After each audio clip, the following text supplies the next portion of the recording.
Could you take 3 months leave and your business still meets its performance targets? If you can't disappear from your business for 90 days, you're not an entrepreneur. You're what we call self-employed. What happened? What happened? Did it hit you hard, eh? Huh? Is that you?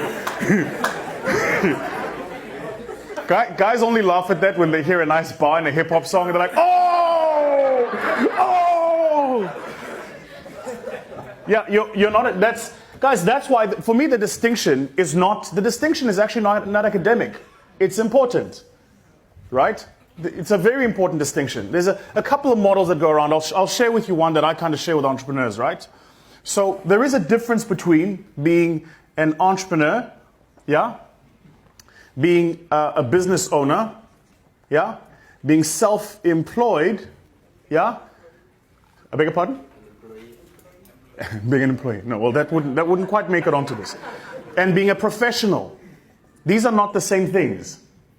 So, a professional, I am a doctor, I'm a dentist, yeah? I heal the patients, but if I'm not there, nobody heals the patients. Right, so I'm fascinated by the idea that there is a doctor who runs a practice, yeah? And there is a doctor who runs a hospital, and there is a doctor who's the CEO of a hospital group.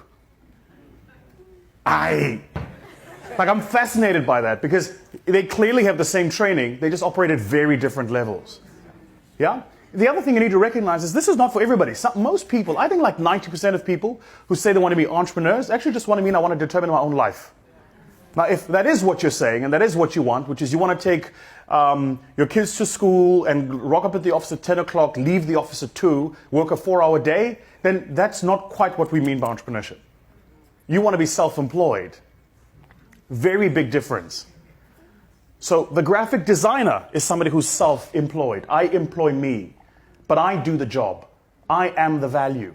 Yeah? The professional is the lawyer, the advocate, the person, the accountant. You absolutely, positively must have them as some part of your business.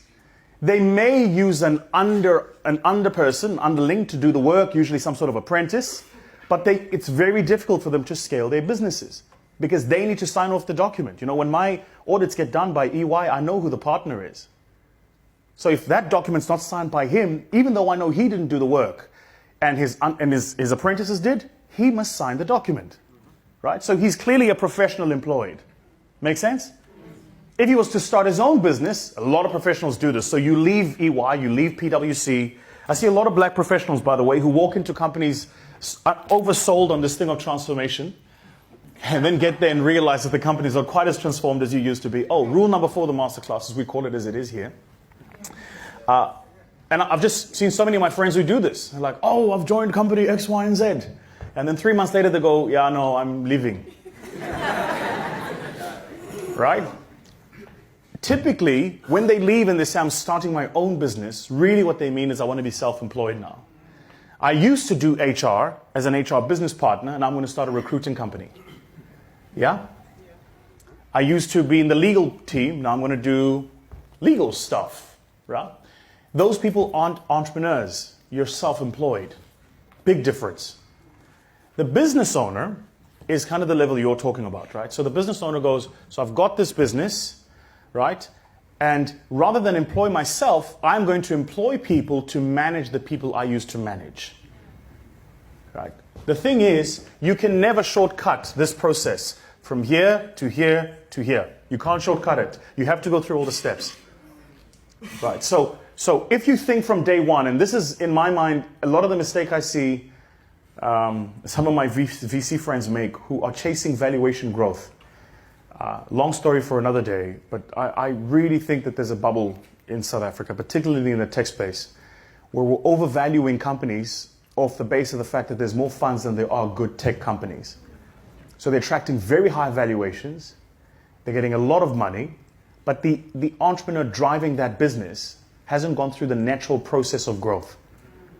If I took a potato and I put it in the ground, and I gave you another potato and put it in the ground, and you watered your potato twice as much as I did mine, your potato wouldn't grow twice as fast. Because the laws of nature are fixed.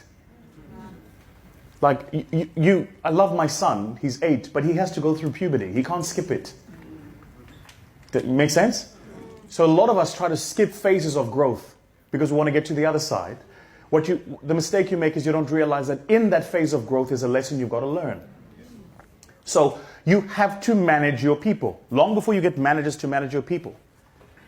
Yeah? Gary Vee calls it being dangerous enough. Dangerous enough means I know each and every single thing about my business that I'm dangerous enough to know when you're bullshitting me. Yeah, but if I start with a business today and then the government agency gives me funding and I employ 100 people, I'm not dangerous enough because I wasn't there. Like in your business, who wrote the sales process? If it ain't you, there's a problem. You've got to write the sales process. Then you've got to sell it. You've actually got to try it. You've got to sell to the first few customers and test and make sure the sales process works. Because if you don't do that, when you employ 20 salespeople and they're not giving you the numbers, and they give you 1,000 excuses, which all salespeople will do, you're going to believe them. It's only if you go through the process of building it that you go, no, man, it's rubbish. What are you talking about? My team will tell you, like if a client comes to us with a sale, it's now the scariest thing for them. They go, how do you know all these people? I'm like, 15 years, dude. Of course I know them. I've worked with them at some point or another. Oh, who called you? From what company? Oh, yeah, they used to work with so-and-so. How do you know that? Yeah, no, they used to work with so-and-so, then they left and went here. Now they're back, but they're back as a consultant. They're not there full-time anymore. Oh, by the way, they're not going to give you X amount for the transaction.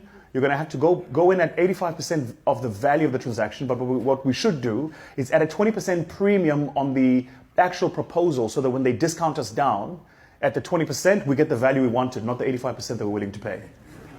I go, how did you know they were going to do that? I know the company, I know the politics, I know how I just know. Yeah, so you're going to have to go through those steps.